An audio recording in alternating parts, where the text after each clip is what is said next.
Mr. John Bush.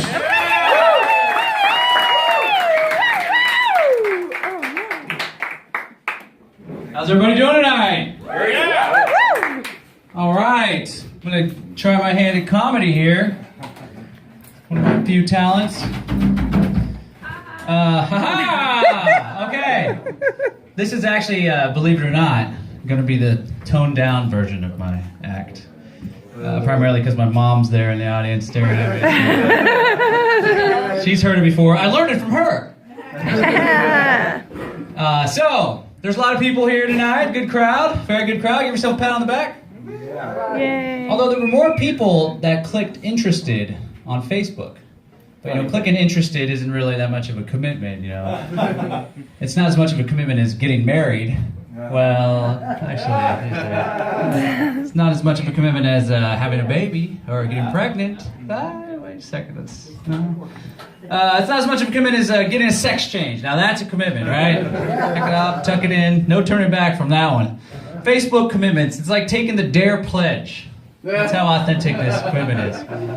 It's as much of a commitment as a Donald Trump campaign promise.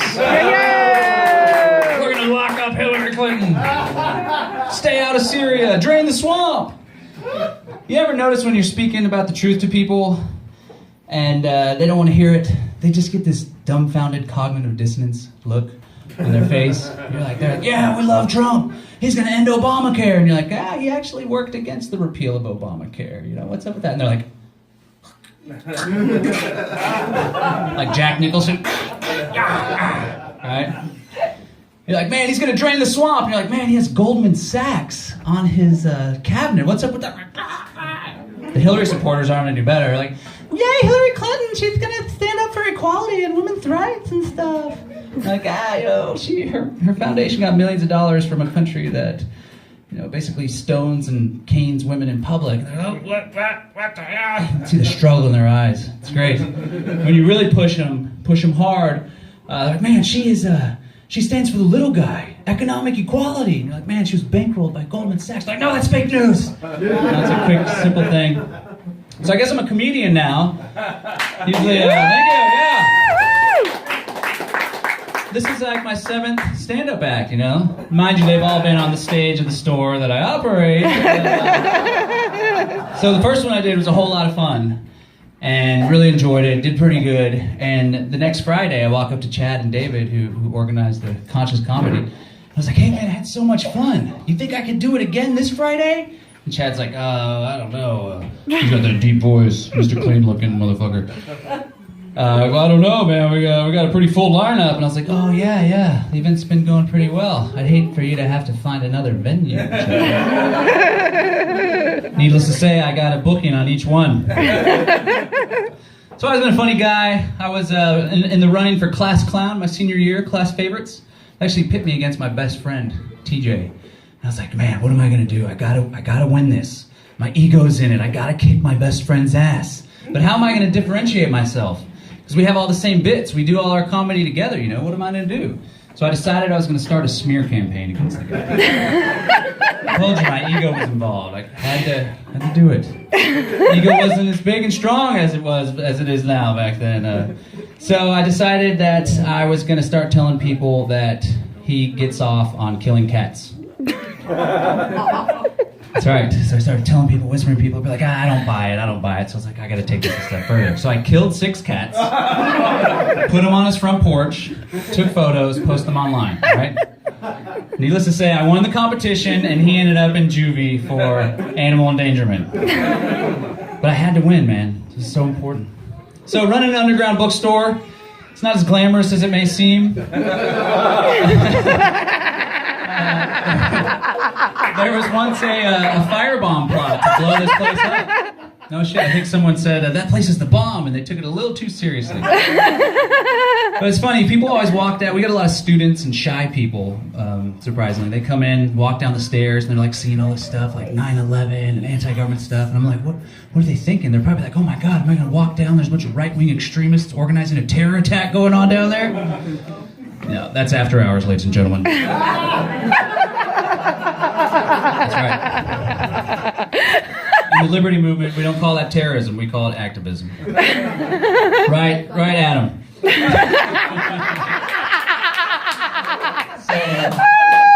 So there's people that walk in and they make an immediate beeline to the corner. I'm like, hey, how you doing? They go, hey. They're like all shy and awkward. Like, they need some kratom.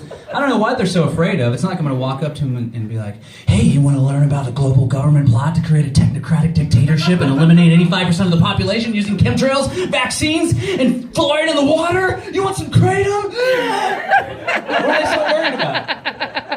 What do they think's going to happen? I don't know. Just channeling my inner Alex Jones there.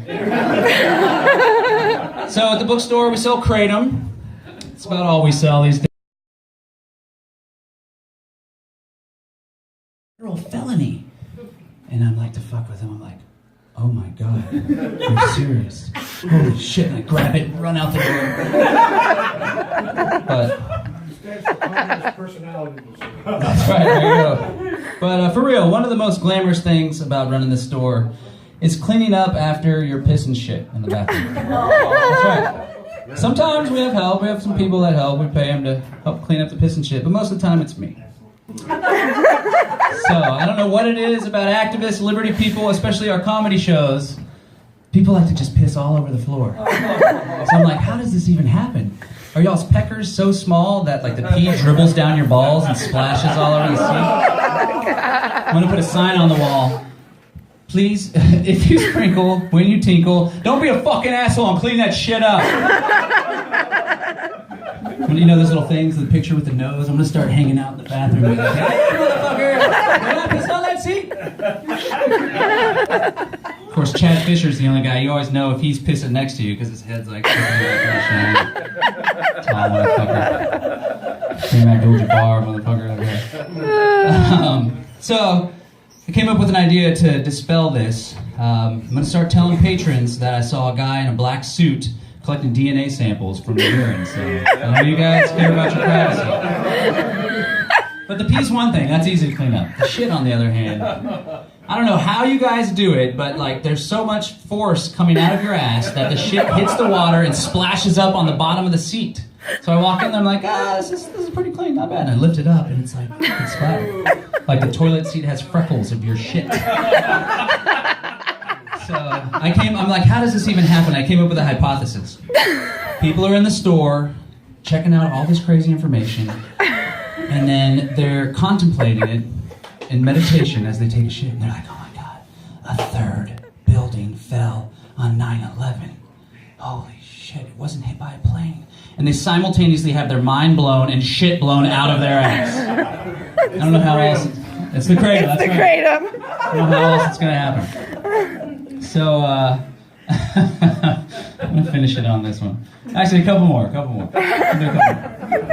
Censored version. You ever get the feeling that your computer's listening to you? Yeah. Like you're talking to somebody and then you see these ads on Facebook or Amazon? Like I was talking to my friend the other day about chemtrails, planes spraying stuff in the sky. And all of a sudden I get an ad for Reynolds Wrap tinfoil. I'm like, what the hell is that? What are they trying to say here? Get the thick stuff. That's right. Get the thick stuff. I was looking up some of Donald Trump's policies and I got a Facebook ad for Austin Ku Klux Klan. What the hell? Is that one of those? What the hell? I don't think all Trump supporters are racist, but they are assholes. I'm just kidding. David Cole, I love you guys. That's me in the audience. So the other day I was going to go on a camping trip with my buddy, same one that I sabotaged and ended up in jail for 6 months. And we were like talking about what kind of camping gear are we going to get? And all of a sudden I get an ad for the DVD Brokeback Mountain. Wait a second. All right. Who likes drugs? Give it up for drugs. Of course, bunch of libertarians. I was looking for the other comedians, like, hey guys, the set's coming up. I was like, where are they? I was like, I know where I can find them. Where's the skunk smell? Sure enough, there they were, blazing up, hot box in the bathroom. We should do that. It's the last big event we're going to have, right? So I used to experiment with drugs myself back in the day, heroin, PCP, cocaine. No heroin, no PCP. Cocaine, on the other hand. It's a hell of a drug. But, it was a long time ago, like 2 or 3 weeks. I have kids. Just kidding. Don't tell the CPS. Is that a joke? It is a joke. But But I have to struggle these days because I'm like, I'm all into natural health. I take that shit really seriously. Organic food, whole foods, no vaccines for the kids and stuff. And I was at this party the other day, and I was like wasted, totally wasted. 3 beers. That's what happens when you have kids, guys. You can't sleep in hungover. You're like getting slapped in the face. And if you do manage to sleep in, your wife's like, I've been up all morning with the kids. What the hell are you doing? Love you, Kat. Love you, John. So I'm at this party. I'm wasted. I'm like, man, I'd love a little pick-me-up. And all of a sudden I see these guys crowded around this table, and they're doing cocaine. I'm like, oh my God, these guys are doing cocaine. Like, maybe I should try. Get another extra 8 hours into this party tonight. And they're like, but wait a second, I'm a natural health guy. So I lean in and I say, excuse me, is that cocaine gluten-free? Is it organic? Was it made with fair trade practices? I hope that straw's BPA-free, or I'm going to put it in my nose. All right, folks, that's my set. Thanks for coming out. Next, we're going to bring up an awesome comedian, one of the organizers of Concious Comedy, Mr. David Smoke a Blunt Cole.